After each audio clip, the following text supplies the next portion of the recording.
multi-country report. Firms need to really recognize that the power of the data that they have in payroll is largely been untapped historically, right? A lot of firms don't understand the information that they have. They probably don't trust it because it's not reliable. It's being cobbled together. Often, when you have that disparate, systems and you have multiple vendors, it's hard to get all that together if you don't have a high quality integration and a modern platform, a single system to control center that, right? A dashboard for all of that. And if you don't have that reliable real-time data, no one's really going to trust that. And so then, you're really almost underutilizing a very rich data set that can be very beneficial in that strategic pivot for payroll. And I think that's one area that I would love to see, buyers and practitioners saying, hey, we need very reliable reporting, and here's what it can return back to the business, right? It can be a very value-added tool. And like I said, I think payroll sits on very rich data that often just doesn't get tapped, and it's probably not altogether trusted because they can't access it because they lack the environment to actually enable all of that. So, very important stuff right now, all working together in harmony.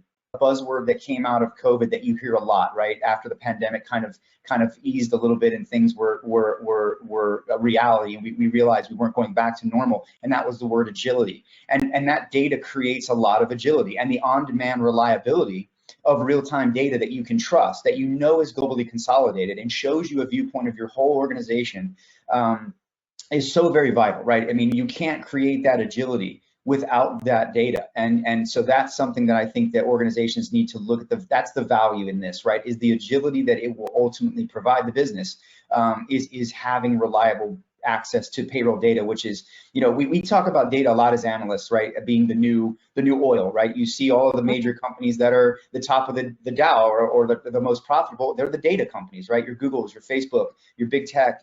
It's not your gas firms anymore. And so there's a reason for that, and it's because there's power in that data. And the same thing can be true for your HR and your payroll organization, and ultimately your business. When those pieces and parts are in place, those modern technologies are in place to enable you with that data on demand, real time, reliable, accurate, and coming from a single source, right? That a trusted source, a single trusted source globally, where you can make a decision and go, yeah, I know I'm doing the right thing because the data tells me this or that, and I can rely on it because it is flowing from all of my systems, and I can see it globally, and I can get it at a moment's notice, right? So that's the exciting stuff, and I think at the end of the day, the net for the business is greater agility, is what you're going to get out of that payroll data that you can trust and you can access when and where you need it.